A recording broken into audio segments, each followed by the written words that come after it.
23वी ओवी 7वा अध्याय रुक्मिणी स्वयंवराचा. दृश्य देखता शिणले नयन, धणीचे घ्यावया कृष्ण दर्शन. एकत्र होऊनी देखणे पण, भीमकी लोचन पैयाले. आता कुणी पुढे येऊ नका आणि कुणाला येऊ देऊ नका.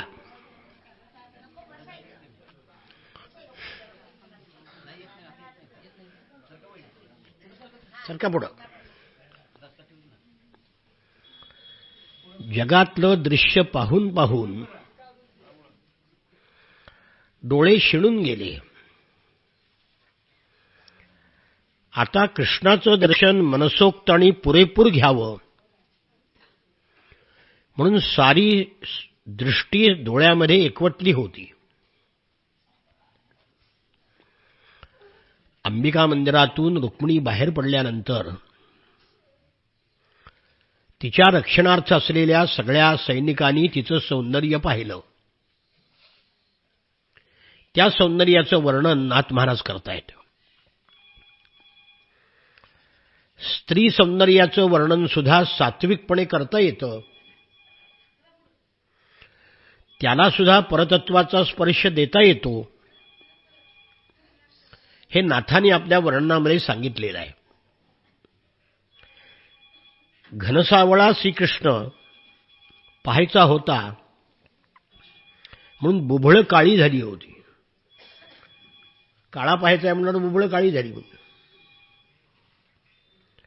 दृष्टी अंतर्बाह्य पाहत होती. भूमिगत धन पाहण्याकरता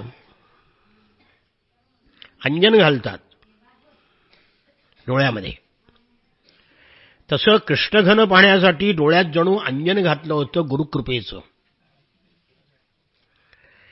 त्यामध्ये सुरम्याचं धनुष्य होतं आणि त्यातून कटाक्षाचे बाण सुटत होते.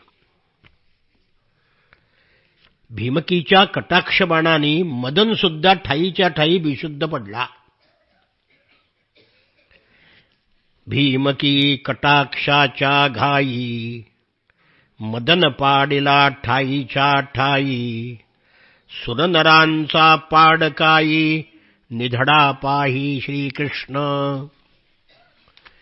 तिच्या सौंदर्याने सगळे बेशुद्ध पडले. असं अमूप सौंदर्य रुक्मिणीचं होतं. पण एकटा कृष्ण मात्र निधळेपणाने तिच्याकडे पाहत होता. डोळ्याच्या खाली रुक्मिणीचं नाक आहे तिचं वर्णन केलंय. श्लेष्मा येऊन नाक शिणून गेलं होतं, पण भीमकी मुखावर ते नाक विराजमान झाल्यामुळे त्याला तेज चढलं होतं. त्या नाकाला कृष्ण सुवासाची गोडी लागली होती. श्वासातून सुवास येत होता. जणू वसंत ऋतू नाकामध्ये दडून बसलाय की काय असं वाटत होतं. ओठांना अधर म्हणतात, पण त्यांनी जणू पक्व बिंबफळं धारण केल्यामुळे बिंबफळं लाल भडक असतात, त्याचे ओठ लाल भडक होते. ती बिंबफळं जणू ओठांनी धारण केल्यामुळे अधर सधर झाले होते. सदर म्हणजे धरले. ती बिंबफळं धरली ओठांनी. त्या बिंबफळाचा रंग नष्ट होणारा होता, पण ओठाचा हरिरंग अविनाशी होता आणि तो फक्त श्रीकृष्णच जाणणारा होता. शुचिस्मितां बिंबफलाधरद्युती, शोणायमान द्विजकुंद कुड्मलां. पदाचलन्तीं कलहंसगामिनीं, सिञ्जत्कलानूपुरधाम शोभिना. विलोक्य वीरा मुमुहुः समागता, यशस्विनस्तत्कृतहृच्छयार्जिताः. चेहऱ्यावर पवित्र हास्य, दात कुंदकळ्याप्रमाणे, ओठ बिंबफळाप्रमाणे आरक्त, राजहंसाप्रमाणे चालणारी, पायामध्ये वाजणाऱ्या नुपुराच्या कांतीने शोभायमान झालेली अशी रुक्मिणी सर्वांनी पाहिली.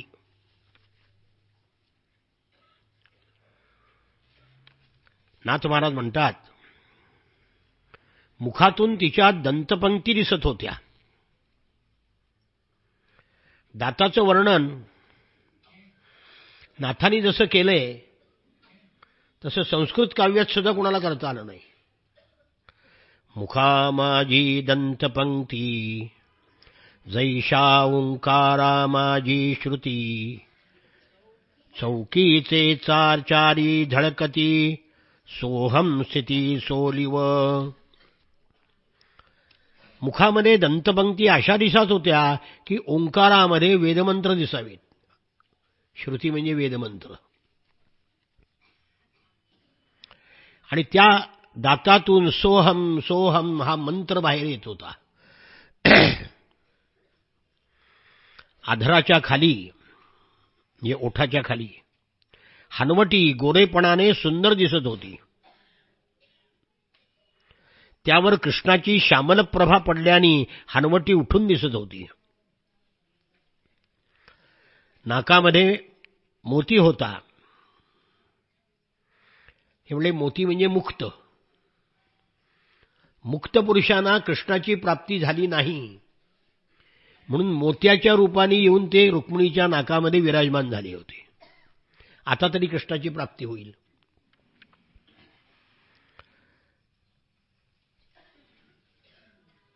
भीमकीचे मुखकमल सुंदर होतं. अंगाला लग्नाची हळद लागल्यामुळे अंग झळकत होतं. उगवत्या सूर्याची किरणं सुद्धा त्या रंगाला पाहून लाजली होती. रुक्मिणीचं जे मुख होतं त्याचं वर्णन केलंय. भीमकी मुखकमळ सुंदर, कृष्ण नयन तेची भ्रमर, आमोद भावाचे शेजार, निज मंदिर हरीचे. भीमकीचे मुखकमल सुंदर होतं आणि कृष्ण हा कृष्ण वर्ण भ्रमर होता. ते कमल भक्तीच्या सुखाचं शेजार होतं. जणू ते मुख म्हणजे हरीचं मंदिर होतं. गळ्यामध्ये काळ्या मण्याचा सौभाग्यतंतू घातला होता. तो अतूट होता. लोकांना कृष्णमणी दिसू नये म्हणून कंठामध्ये एकांतात धारण केला होता. कृष्णमणीचा दोन अर्थ. एक कृष्ण म्हणजे काळा मणी आणि कृष्ण म्हणजे कृष्ण हाच मणी. कंठी धरला कृष्णमणी अभंगच आहे. त्या कंठामध्ये भगवंताचं नाव, कृष्णाचं नाव धारण करणं म्हणजे कृष्णमणी धारण करणंच आहे. कृष्णपदीचं प्रतीक म्हणून पदक धारण केलं होतं. पाण्यामुळं पृथ्वी नवखंड झाली, 9 तुकडे झालीत पृथ्वीची सागरामुळं. ती आपल्या खंडित अंगाला उबगली आणि निळी काचोळी होऊन रुक्मिणीच्या अंगावर विराजमान झाली. पृथ्वीला भगवान पती म्हणून हवे होते, पण कोणत्याच अवतारात जमलं नाही ते. रामावतारामध्ये पृथ्वी सासू झाली का? सीता भूमिकन्यानं, पण पृथ्वी सासू झाली. मग कृष्णावतारामध्ये तिने मत्सर सोडला आणि काचोळी झाली. आता तरी कृष्णाचा स्पर्श होईल अशी आशा करू लागली. एका अंगात जीव शिव असतात त्याप्रमाणे दोन्ही स्तन उठून दिसत होते. ते विद्येनं आणि अविद्येनं झाकले होते. त्रिगुणाच्या दोरीनं घट्ट बांधले होते. मुक्त लोकांना सुद्धा ईश्वर प्राप्त न झाल्याने ते मोत्याच्या रूपाने रुक्मिणीच्या गळ्यामध्ये विराजमान झाले होते. समुद्र सुद्धा निळ्या वस्त्राच्या रूपाने रुक्मिणीच्या अंगावर प्रगटला होता.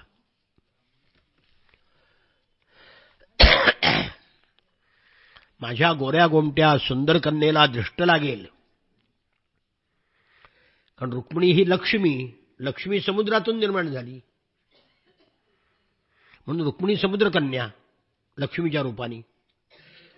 तिला दृष्ट लागू नये म्हणून गळ्यामध्ये रत्नमाला घातली होती. प्रकृतीची पुरुषाला मिठी पडावी तशी चोळी दाटली होती. ती जीवाची आणि शिवाची मिठी कृष्णाशिवाय कोण सोडवणार होतं? हे एरे गबाळ्याचे काम नाही.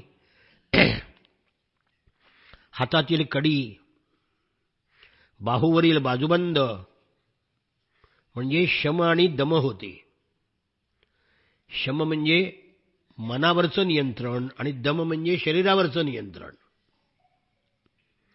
हातातील बांगड्या कृष्णाचं नामस्मरण करीत करीत रुणझुणत होत्या.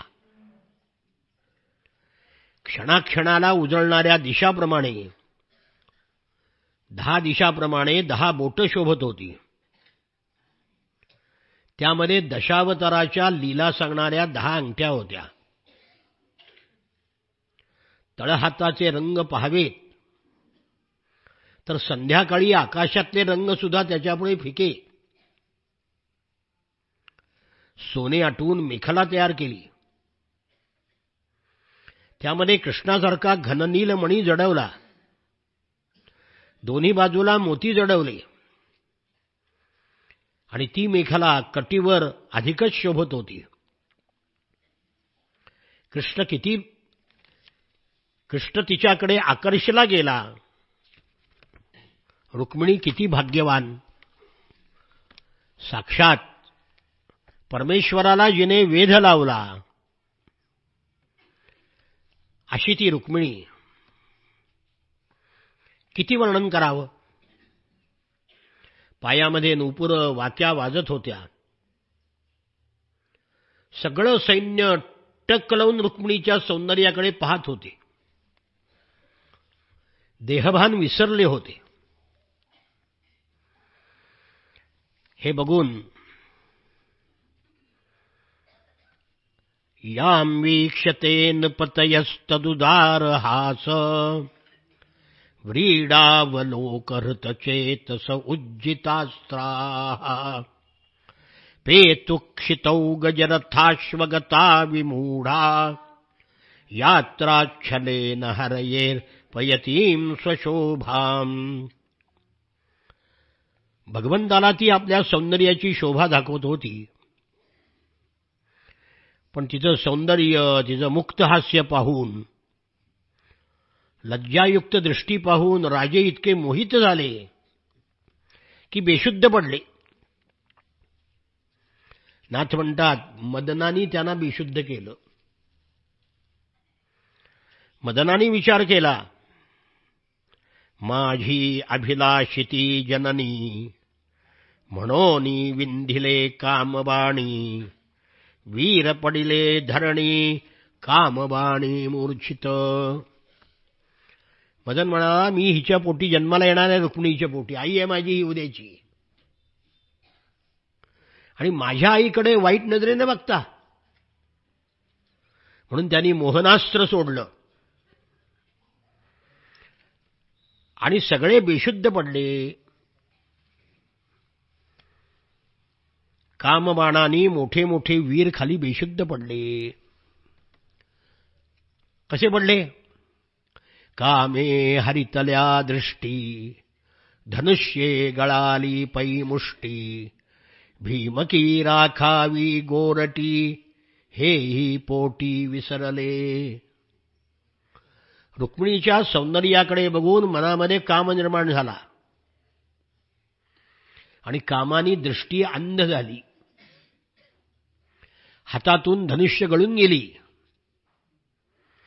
भीमकीच्या रक्षणाकरता आपण आलो आहोत हेच ते सैनिक आणि वीर विसरले. रथींचे उलंडले थोर थोर, अश्वाहुनी पडले वीर, गजीचे कलथले महाशूर, रिते गुंजर गळदंडी. रथावर असलेले वीर खाली कलंडले, घोड्यावर असलेले घोड्यावरून पडले, रथावरचे तिथून कलंडून पडले, हत्तीवरचे हत्तीवरून कोसळले. भीमकी पाहातसे सभोते, तव वीर भेदिले मन्मथे, कृष्णत शुद्धी नाही तेथे, जेणे कामाते जिंकिले. भीमकीला पाहताना सगळे वीर मन्मथे म्हणजे मदनानी मोहित करून खाली पाडले, पण कृष्णावर काहीही परिणाम झाला नाही. कारण कृष्ण हा कामाला जिंकणारा होता. रमारमण एकांती, मीनल्या कामनुपदे चित्ती, या लागी नामे तो श्रीपती, भाव निश्चित भीमकीचा. तो कामावर विजय मिळवणारा असल्यामुळे त्याच्या मनामध्ये काम निर्माणच झाला नाही. विषय जिणोनी जन्म आले, ज्ञानेश्वर महाराजांनी वर्णन केले शुकाचार्यांचं. येताना जन्माला येतानाच काम जिंकून आले. सैवं शनैश्चलयती चलपद्मकोशौ, प्राप्तिं तदा भगवतः प्रसमीक्षमाणा, उत्सार्य वामकरजैरलकानपाङ्गैः, प्राप्तान् ह्यैक्षत नृपान् ददृशेच्युतं सा.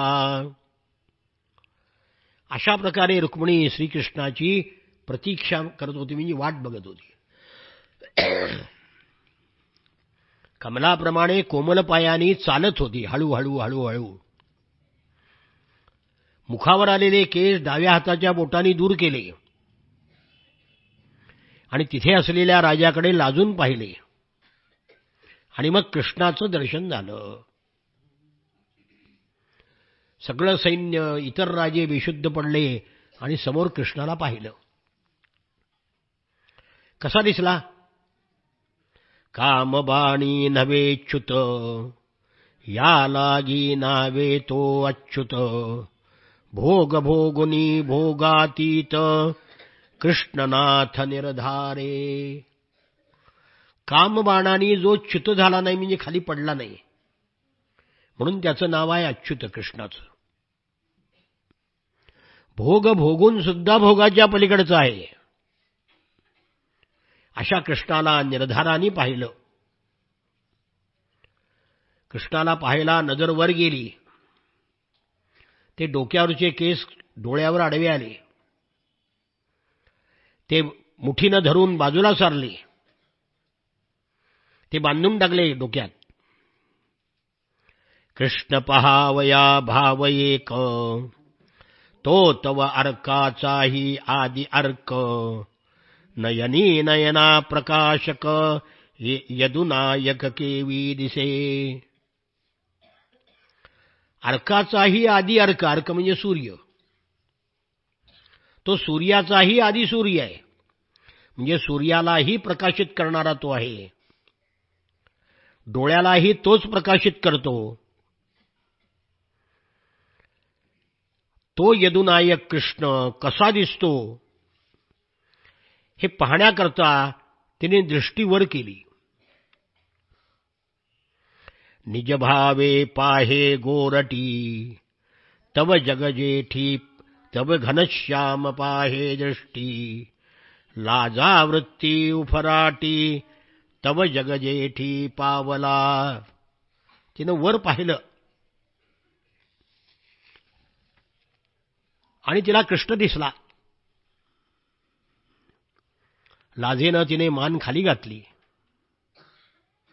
दृष्टी खाली केली. दृष्टी अंतर्मुख झाल्याशिवाय ईश्वर दिसत नाही. पुन्हा दृष्टी वर केली, पुन्हा कृष्ण दिसला. ते सावळ परब्रह्म रुक्मिणीनं पाहिलं, कसा दिसला भगवान गेला? राजस सुकुमार मदनाचा पुतळा, रवी शशिकळा लोपलिया.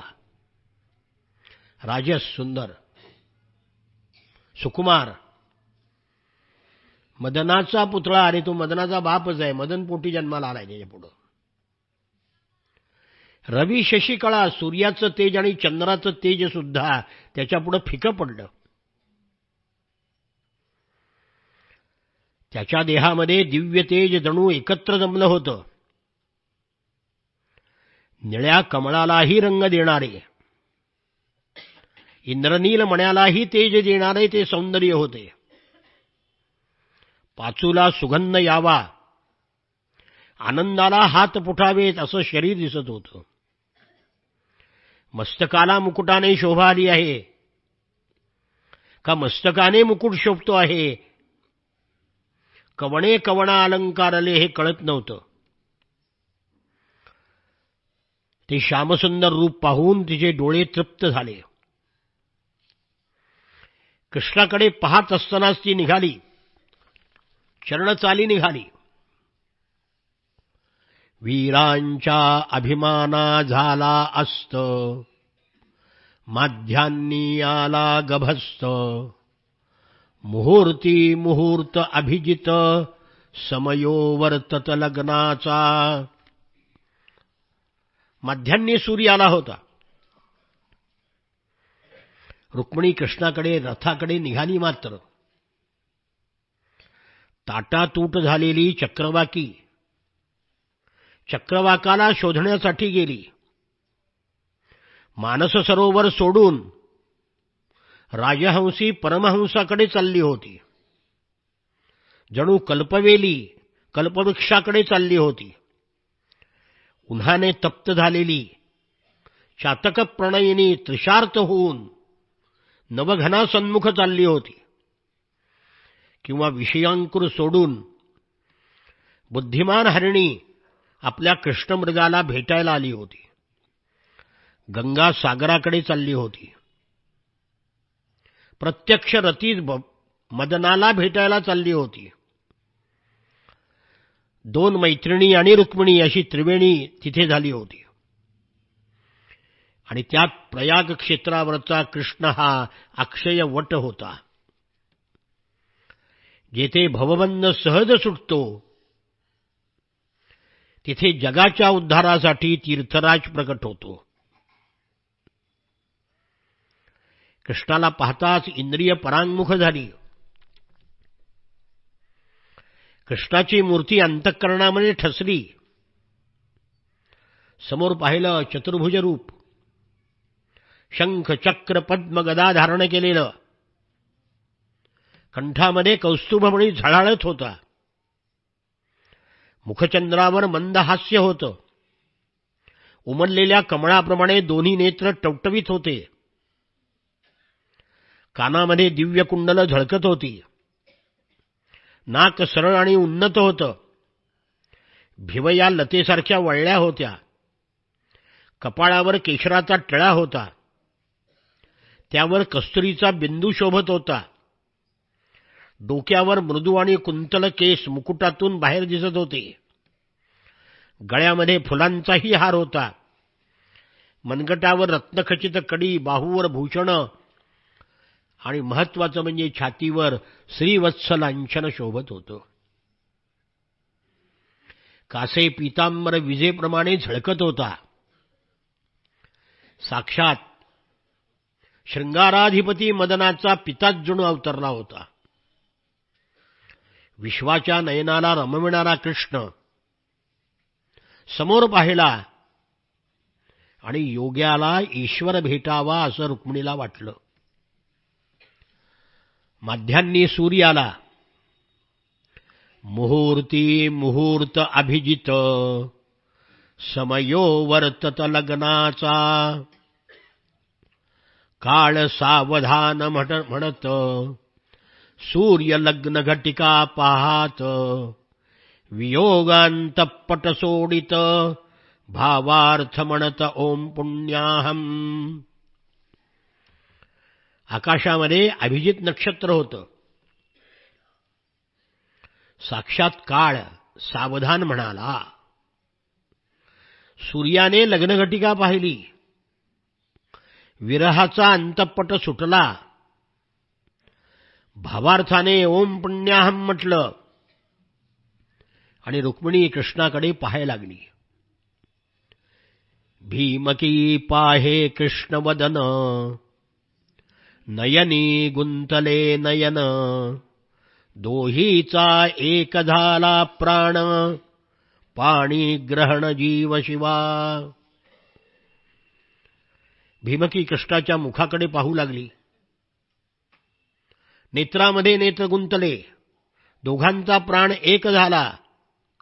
जीवशिवाचं पाणी ग्रहण झालं. चंद्राला विशाखा भेटली. अशोक वृक्षाला आम्रवृक्षाची डाळी भेटली. साधकाजवळ सिद्धी आली. विरक्तापाशी शांती आली. तशी कृष्णापाशी रुक्मिणी आली. जीव शिवाची भेट जाहली. जीव आणि शिवाची भेट झाली. योग्याची कुंडलिनी ब्रह्मरंध्री पोचली. लक्ष्मी आणि पुरुषोत्तम या अवतारामध्ये पुन्हा परस्पर भेटले. कीर्तीने विक्रमाला माळ घातली. समसमा संयोग झाला. सदाचार सन्नीती तशीच ती, गोडी कनका कांती. जीव शिवाची भेट जाहली. ज्ञानी समरस भक्ती. जय हरी सुखकंदा. मेघश्याम मुकुंदा. जय हरी सुखकंदा. समसमा संयोग झाला. सदाचाराला सन्निधी मिळाली. सोन्याला सुगंध प्राप्त झाला. भक्ती ज्ञानामध्ये विसावून गेली. कृष्णाने आपला हात तिच्या कमरेभोवती लपेटला. तिला उचलून रथामध्ये घेतलं. रुक्मिणीच्या चेहऱ्यावर प्रसन्नता, अंतःकरणामध्ये आनंद उसंबळत होता. भगवान पुरुषोत्तमाच्या निर्भय छातीवर तिने मस्तक ठेवलं. जणू सागरामध्ये गंगेचा लय झाला. हृदयरूपी कमळ उमललं होतं. कपाळावर स्वेदबिंदू दिसले. गळा दाटून आला.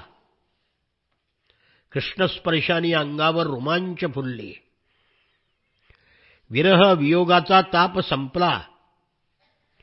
आनंदाच्या डोही ती आनंदाने जणू विहार करू लागले. आनंदाचे डोही आनंद तरंग. सगळे बेशुद्ध पडले होते. रुक्मिणीला घेऊन भगवान यादव सैन्याजवळ आले आणि यादवानी टाळ्या पिटल्या. श्रीकृष्ण गोविंद हरे मुरारे, हे नाथ नारायण वासुदेव. श्रीकृष्ण गोविंद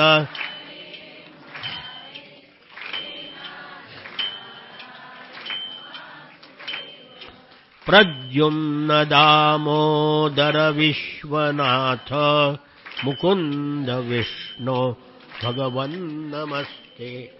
श्रीकृष्ण गोविंद हे नाथ नारायण वासुदेव.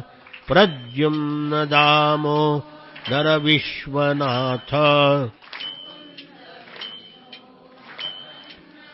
गोपाल कृष्ण भगवान की जय. रुक्मिणी माता की जय. त्राहाटिल्या निशाण भेरी, गगन गरजे मंगळतुरी. देवपुष्पे वर्षती अंबरी, जय जयकारी प्रवर्तले. भेरी वाजू लागल्या. शंख निनादले. आकाश त्या आवाजाने कोंदून गेलं. सिंहानी कोल्ह्याच्या समुदायातून आपला भाग न्यावा. हंसाने मोती न्यावा आणि कावळ्यांनी कलकलाट करावा. हंसे मुक्ता नेली मग केला कलकलाट काकांनी. रक्षण करायला आलेले सगळे सैनिक कावळे कलकल कलकल करायला लागले. तो आवाज ऐकला आणि जरासंधाचं सैन्य सावध झालं की यादव आरडाओरडा जय जयकार का करायला लागलेत, रणवाद्य का वाजायला लागलेत. इकडे स्वर्गीच्या नौबती झडू लागल्या. इंद्राच्या नंदनवनातून कल्पवृक्षाची फुलं कृष्ण रुक्मिणीच्या अंगावर बरसू लागली. देवांगना आणि दिक्पालांच्या स्त्रिया पंचारती घेऊन वधूवरांना ओवाळू लागल्या. आकाशामध्ये देवतांची दाटी झाली. वसिष्ठादिक ऋषी आशीर्वाद देऊ लागले. गंधर्व विद्याधर कृष्णचरित्र गाऊ लागले. आणि मग ब्रह्मवीणा वाजवत वाजवत नारद आले. हरिनामाच्या गजरामध्ये नारद गुंग झाले होते. हरिके नाचत नारद आता होईल द्वंद्वयुद्ध यादव आणि मागध झोट धरणी भिडतील. नारद म्हणाले आत्तापर्यंत सगळं आळणी चाललं होतं, आता म्हणले मजा येईल. बाण सुटतील, शस्त्रास्त्र सुटतील, वीर रणकंदन करतील आणि हे सगळं दृश्य मला पाहायला मिळेल. कृष्णाचा हा पराक्रम बाकीच्या राजांना सहन झाला नाही. ततो ययौ राम पुरोगमैशनैः शृगालमध्यादिवभागहृद्हरि तं मानिनः स्वाभिभवं यशक्षयम् परे जरासन्धवशानसेहिरे अहोधिगस्मान् यश आत्तधन्वनां गोपैर्हृतं केसरिणां मृगैरिव. सिंहानी कोल्ह्याच्या समुदायातून आपला भाग घेऊन जावा तसं सगळ्या वीरांच्या समुदायातून कृष्ण रुक्मिणीला घेऊन गेले. जरासंधाचे जे अभिमानी राजे होते त्यांना आपला पराजय झाला हे सहन झालं नाही. ते चिडून म्हणाले, अरे आपला धिक्कार असो, एका गवळ्याने आपलं यश नष्ट करावं. आणि मग सगळेजण आरडाओरडा करू लागले. त्यांना ते सहन झालं नाही, स्वतःचा धिक्कार करायला लागले. आपलेच केस पिळले, मनगट चावली, रागाने दात करकरा चावले. धावत धावत गेले आणि कृष्णा त्या रुक्मिणीच्या मैत्रिणी उभ्या होत्या. त्यांना विचारलं की मुलीनो, रुक्मिणीला कोणी नेलं? आता त्या अतिशय फटकळ होत्या. त्या म्हणाल्या, कोणी नेले गे नोवरीसी येरी म्हणती लाज नाही तुम्हासी राखो आले ती भीमकीसी शेखी अम्हासी पुसता. भीमकीचं रक्षण करण्याकरता तुम्ही आला होता ना, आणि आम्हाला विचारता लाज नाही वाटत तुम्हाला? जळो तुमचे दादुलेपण नपुसकाहुनीहीन वृथा गेली अंगवण कायवदन दाखविता. तुमचा वीरपणा दादुलेपण सगळं जळू द्या म्हणले, तुमच्या पराक्रमाला आग लागू. तुमच्यापेक्षा नपुसक बरे, तुम्ही तर त्याच्यापेक्षा हीन निघालात. तोंड कशाला दाखवता? जा इथून, तोंड काळं करा. सैनिकांनी हात जोडून पुष्कळ विनंती केली.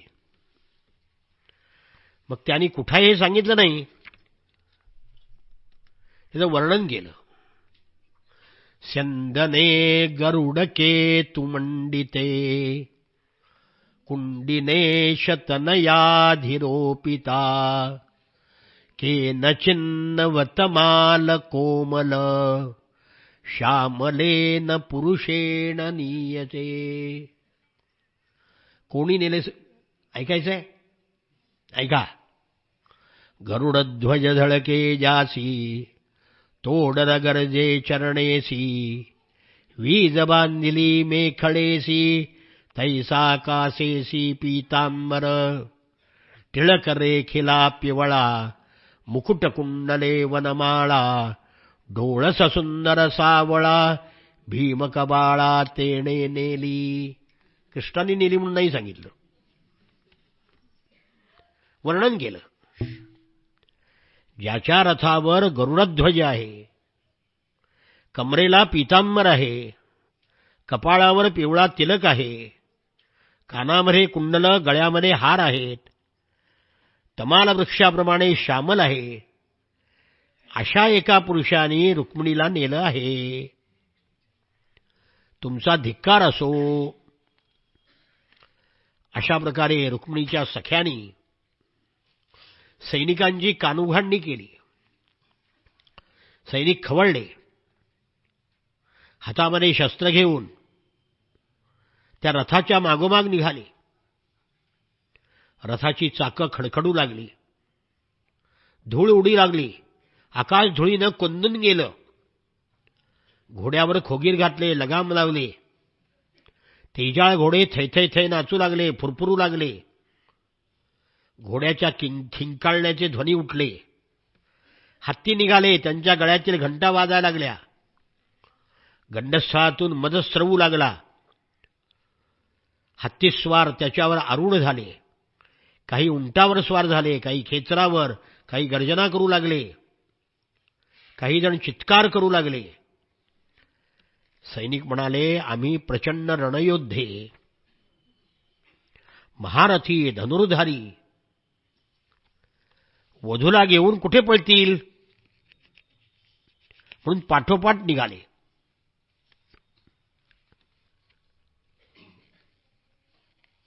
एकला एकट होतासी जै तू कोणा नाटोपसी स्त्री लोभे अडकलासी सापडलासी वैरिया. आत्तापर्यंत म्हणे तू एकटा होतास म्हणून पळून जात होतास, आता स्त्रीच्या लोभाने सापडला म्हणले, चल तुला बघतो म्हणले आम्ही. आता यादव सैन्याचं आता गवत जाळून टाकणार अशी गर्जना करू लागली. अरे कृष्णा, आता तरी तोंड दाखव. अरे भीमकीला तू घेऊन गेलास, पळून गेलास. तू आधी तू पळपुटातच म्हणले, जन्मभर चोऱ्या केल्या आणि पळपुटेपणा केला, जाशील कुठं? भीमकीला पळवून नेण्याचं तुझं जे सुख, तुझा आनंद आहे ना, थांब, तो आम्ही क्षणात नष्ट करतो. या स्त्रीच्या संगतीनं बरा सापडलास. जरासंधाच्या सैन्याच्या वल्गना ऐकल्या आणि यादवांच्या सैन्याला सुद्धा चेव आला. ते म्हणाले, कृष्णाची शक्ती अनंत आहे, अशी एकच काय, हजारो रुक्मिणी नेऊन त्यांना तो वरेल. तुमच्या चिलटाचा त्याच्यापुढे काय दम आहे? उगीच नाकं उंच करून बोलू नका. दोन्ही सैन्य एकमेकाला भिडले. सणसणा बाण सुटू लागले. तलवारीचा खणखणाट होऊ लागला. शस्त्रांच्या वारांनी जखमा होऊ लागल्या. सैनिकांचे कोणाचे हात तुटले, कोणाचे पाय तुटले, कोणाच्या पोटातून आतडी बाहेर आली. इतके बाण सोडले की जलधारांनी पर्वत झाकला जावा तसं यादवांचं सैन्य झाकलं गेलं.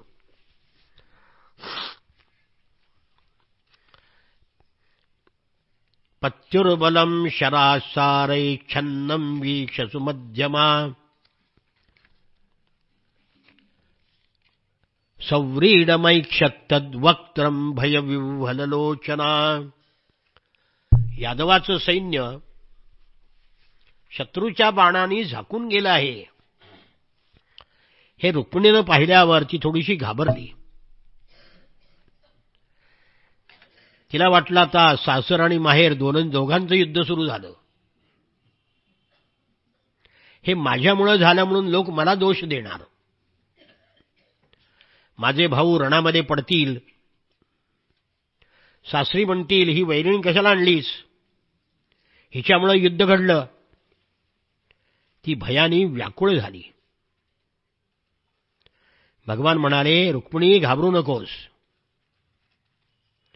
प्रहस्य भगवान आह मास्म भैर्वामलोचने विनंशत्यधुनैवैतत् तावकैशात्रवं बलम. एका क्षणात शत्रूचं बल मी नष्ट करतो. घाबरू नकोस. यादव मागध सैन्याचा पराभव करतील. दोन्ही बाजूला मोठमोठे वीर होते.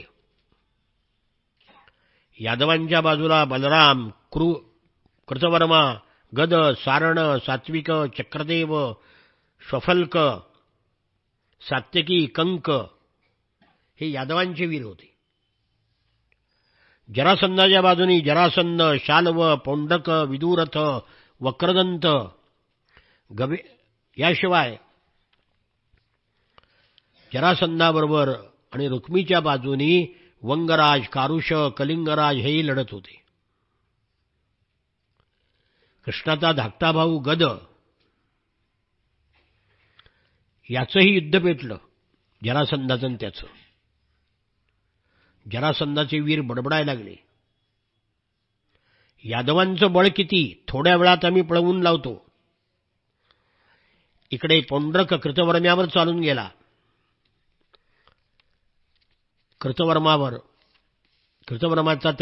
कृतवर्मानी पौंड्रकाचा ध्वज तोडला, पौंड्रकाला खाली पाडलं. विदुरथ धावून आला, अक्रूराने त्याला अडवलं. तो म्हणाला, विदुरथ अक्रूराला म्हणाला, अरे तुझं नाव आहे अक्रूर, म्हणजे क्रूर नाही तो, आणि लढाई करायला अक्रूर चालत नाही, क्रूर लागतो. तो म्हणाला, थांब, तुझी क्रूरता जी आहे ती मी काढून टाकतो म्हणजे माझी अक्रूरता तुला कळेल. दोन्ही बाजूनी बाण सुटले. अक्रूराने एक अमोघ बाण काढला आणि विदुरथावर टाकल्याबरोबर त्याला तो जिव्हारी लागला. यादववीर चक्रदेव आणि जरासंधाचा कारुष यांचं युद्ध जुंपलं. त्यांनी चक्रदेवावर उडी मारली. चक्रदेवाने ती चुकवली. मग त्याच्या केसाला पकडून छातीला धडक देऊन त्याला खाली पाडलं. इकडे अंगराजाने चक्रदेवाचा रथ मोडला. दोघांचं खूप युद्ध झालं, तुंबड युद्ध झालं. वंगराजाने सारणावर बाण टाकले, त्याच्या रथावर उडी घातली, हत्तीची सोंड पकडून ती पिरगाळली. बलराम दादा त्याला वाचवण्याकरता वृक्ष उपटून खाली आले. वंगराजाने बाण मारले, ते डाव्या हातातील मुसळाने अडवले. उजव्या हाताने त्याच्या डोक्यावर झाड मारलं आणि त्याचा कपाळ मोक्ष केला. केशिक आणि बलराम यांचं घनघोर युद्ध झालं. जरासंधाचं सैन्य बलाढ्य होतं. मागधाचा गवेषण आणि श्वफल्क यांचं युद्ध सुरू झालं. सात्यकीही लढतच होता. मगध सैन्याच्या बाणांनी बलराम त्रासले. त्यांनी नांगर उचलला आणि केशिकाला पळवलं. मुसळाच्या प्रहाराने अनेक वीर मारले. बलरामाच्या हल्ल्याने केशिकाचं सैन्य पळू लागलं. तोच लांबवर जरासंध पाहिला बलरामाने. त्याच्या दिशेने रथ हाकला. जरासंधाला मारण्याकरता अमोघ बाण काढला. पण बलरामाचा धाकटा भाऊ गद मध्ये आल्याने म्हणाला, दादा थांबा, तुम्ही कशाला मारताय, मीच याला मारतो. याचा गर्व नष्ट करतो. गवेषण पेटला होता. त्याचे बाहू फुरफुरू लागले. बलरामाई इकडे सैन्याला मारू लागले. बलरामाचे आचाट बळ पाहिले आणि शत्रू सैन्य पळायला लागलं. बलरामानी मुसळाचे प्रहार करून हत्तीची गंडस्थळ फोडली. रथावर नांगर घालून रथ मोडून टाकले. धावणाऱ्या घोड्याच्या पायामध्ये नांगर अडकवून त्यांना खाली पाडलं आणि मुसळ प्रहारांनी रथी मारून टाकले. अनेक वीरांनी बलरामावर बाणांचा पाऊस पाडला, पण काहीही उपयोग झाला नाही. बलरामानी पृथ्वीचं उखळ केलं. नांगराने वीरांची पालवी तोडून त्यामध्ये वैरण घातली. मुसळाने त्याचं चूर्ण केलं. तिकडे सात्विकाचं वक्रदंताबरोबर युद्ध चाललं होतं. इकडे बलराम मात्र सगळे वराडी मुसळांनी कांडत होते. शाल्व त्यांच्यावर धावून आला. अक्रूराने त्याला अडवलं. बलराम म्हणाले, अक्रूरा कशाला अडवतो, येऊ दे त्याला. हा कोण लागून गेला. अनेक शत्रुवीरांनी बलरामाला वेढा घातला. त्या सर्वांच्या मध्ये तो सापडला. शाल्वाचा रथ बलरामाने उलटून टाकला. शाल्व पळून गेला. पुन्हा गदा घेऊन आला. बलराम नांगर आणि मुसळ घेऊन त्याच्या सैन्यात शिरले. वीर म्हणायला लागले, अहो हत्यारांचा दुष्काळ पडला म्हणून हा नांगर आणि मुसळ घेऊन आलाय. त्यांनी नांगर घेऊन नांगरायला सुरुवात केली. सगळ्या वीरांना वीरांचे तण उपटले. रथ आणि गजांची झुडपं मोडली. वीरांच्या पालव्या तोडल्या. रथी महारथीचे खुंट समूळ काढले. बलराम हा शेतकरी असल्यामुळे शेती चोख केली. अंगावर त्याच्या रक्ताचे थेंब दिसत होते. डुलत चाललेला तो रणभैरव दिसत होता. नांगर घेऊन तो नाचत होता. दोन्ही बाजूला प्रेतांच्या दरडी झाल्या होत्या. जी मुंडकी वर गेली स्वर्गापर्यंत, ती खाली आली आणि कृष्णचरणापाशी पडली आणि त्यांना मोक्ष प्राप्त झाला. अशा तऱ्हेनं या युद्धामध्ये भगवान श्रीकृष्णांनी सगळ्यांचा पराभव केला. जरासंधाचं आणि गदाचं युद्ध झालं आणि गदाचाही पराभव, जरासंधाचा पराभव गदानी केला. जरासंध त्याला म्हणाला, अरे गद म्हणजे रोग, तू काय माझ्याशी युद्ध करावंस. गद म्हणाला, अरे त्या जरा नावाच्या राक्षसीनं तुझा सांधा नीट जोडला नाही, थांब तलवार घालून तो फाडून टाकतो मी. शेवटी यादव सैन्य जय जयकार करू लागले आणि जरासंधाचं सैन्य पळायला लागलं. यादवांनी पाहिलं आणि म्हणाले, अरे हे लग्नाला आलेलं वराड आहे, यांना चोळी आणि लुगडीचा आहेर द्या. म्हणून त्यांचा पाठलाग केला नाही, त्यांना पळून जाऊ दिलं. आपले नातलग आपले भाऊ कोणी युद्धाला आले नाहीत म्हणून रुक्मिणीला थोडा आनंद झाला. इकडे लग्नमंडपामध्ये शिशुपाळ बसला होता.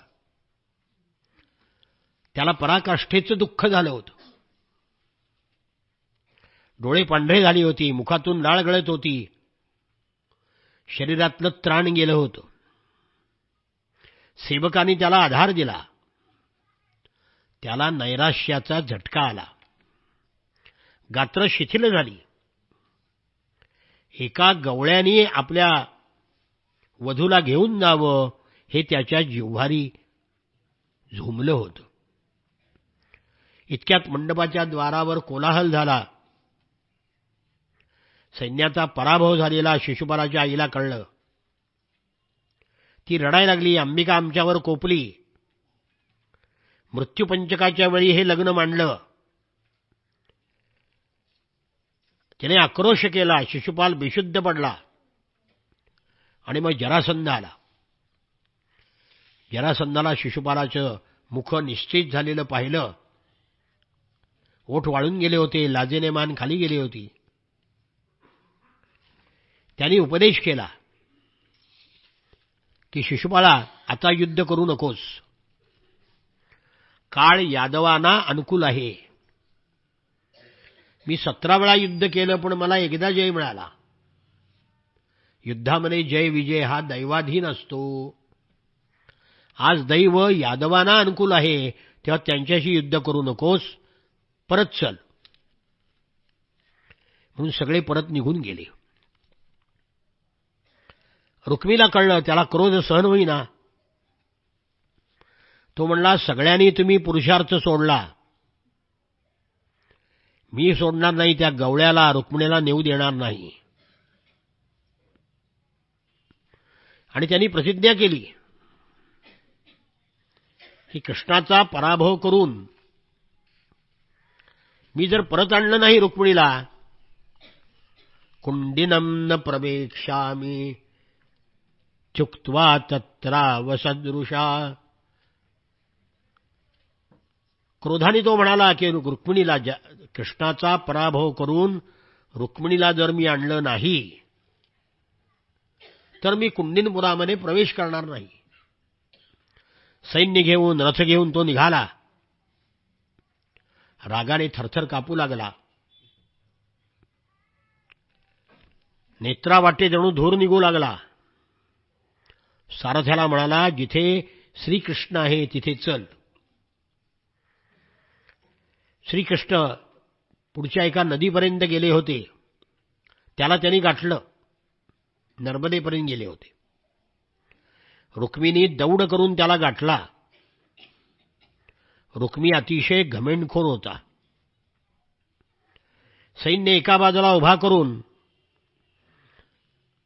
एकास एक असं युद्ध कर असं कृष्णाला आव्हान दिलं. रुक्मीचं सैन्य कृष्णाने पाहिलं. यादव पुन्हा वळाले, शंख फुंकले. कृष्णाला पाहिल्यावर रुक्मीच्या तळपयाची आग मस्तकाला गेली. तो म्हणाला की हा यादवाचा कुलांगार आहे. कावळ्याने यज्ञाचा भाग न्यावा, तसं यांनी माझ्या बहिणीला नेलेलं आहे. तेव्हा हे कृष्णा थांब, तुला मी आता मारल्याशिवाय सोडत नाही. यावन्न मे हतो बाणैः शयीथा मुंच दारिकाम स्मयन् कृष्णो धनुश्छित्त्वा षड्भिर्विव्याध रुक्मिणम्. माझे बाण तुला मारून झोपवत नाहीत, तोपर्यंत रुक्मिणीला सोड. भगवान श्रीकृष्ण हसले. त्यांनी रुक्मीचं धनुष्य तोडलं. त्याला 6 बाण मारले. पुन्हा कृष्णाने 8 बाण मारले. 4 घोड्यावर, 2 सारथ्यावर, 3 बाण रथाच्या ध्वजावर मारले. एक धनुष्य तुटल्यामुळे रुक्मिणी दुसरं धनुष्य घेतलं आणि कृष्णाला 5 बाण मारले. त्या बाणाच्या वर्षावाने ताडित झाल्यावर कृष्णाने त्याचं धनुष्य तोडलं. पुन्हा त्यांनी दुसरं धनुष्य गेलं, तेही तोडलं.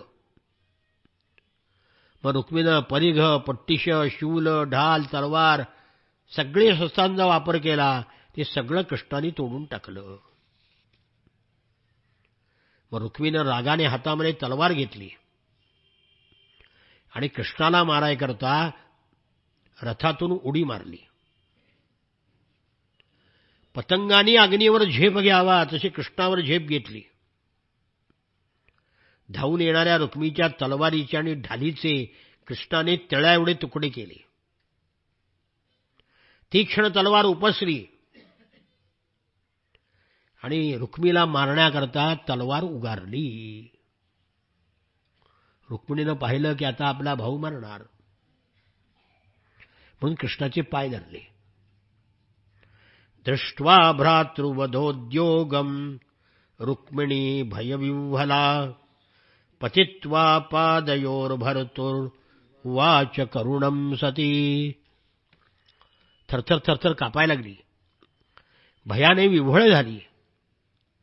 पतीच्या पायावर पडून ती करुणस्वराने म्हणाली, देवा, योगेश्वरा प्रमेयात्मन देव देव जगत्पते हंतुम नार्हसि कल्याण भ्रातरम मे महाभुज. हे अप्रय योगेश्वरा, अप्रमेयात्मन, देवदेवा जगत्पते कल्याणा, महापराक्रमी वीरा, माझ्या भावाला मारणं योग्य नाही. भयानं जिचं अंग थरथर कापत आहे, मुख शोकाने वाळून गेलं आहे, जिचा कंठ दाटून आला आहे, घाबरल्यामुळे सोन्याचा हार गळ्यातला तुटला आहे, अशा रुक्मिणीनं कृष्णाचे पाय धरले आणि त्याला रुक्मीला मारण्यापासून परावृत्त केलं. की माझं माहेर तुटल, किती दुष्ट असला तरी माझा भाऊ आहे, याला सोडून द्या. कृष्णाने ऐकलं, ठीक आहे. शैलेन बद्ध्वा तमसाधुकारिणं सश्मश्रुकेशं प्रवपन्व्यरूपयत् तावन्ममर्दुः परसैन्यमद्भुतं यदुप्रवीरा नलिनीं यथा गजाः. मग कृष्णाने त्याला आपल्या वस्त्रांनी बांधलं शेल्याने, त्याची दाढी केस कापून त्याला विरूप केलं. तोपर्यंत यादवाच्या सैन्यानी हत्तीनं कमलवन उद्ध्वस्त करावं तसं रुक्मीचं सैन्य सगळं उद्ध्वस्त करून टाकलं. नंतर सैन्याने कृष्णाजवळ येऊन रुक्मीला पाहिलं. बलराम दादा आले, त्यांना दया आली. ते म्हणले, कृष्णा, तू हे वाईट केलंस, हे निंदनीय आहे. अरे, दाढी मिशा कापणं, विरूप करणं हा वध आहे. मग बलरामाने रुक्मिणीचं सांत्वन केलं. हे साध्वी, तुझ्या भावाचं विरूप करणं झालं याचा आम्हाला दोष देऊ नकोस, कारण सुख दुःख देणारा दुसरा कोणी नाही. प्रत्येक जण आपल्या कर्माचं फळ भोगतो, हे त्याच्या कर्माचं मिळालेलं त्याला फळ आहे. म्हणून तू कोणालाही दोष देऊ नकोस. म्हणून बलराम दादांनी रुक्मिणीला उपदेश केला. एवं भगवता तन्वी रामेण प्रतिबोधिता वैमनस्यं परित्यज्य मनोबुद्ध्या समादधे. भगवान बलरामानी रुक्मिणीला बोध केला.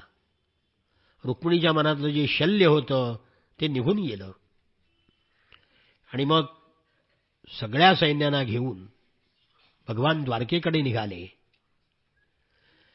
पण रुक्मी कुंडिनपुरामध्ये गेला नाही. त्यांनी भोजकट नावाचं स्वतंत्र नगर वसवलं, कारण प्रतिज्ञा केलीच ना की रुक्मिणीला आणल्याशिवाय मी कुंडिनपुरामध्ये प्रवेश करणार नाही.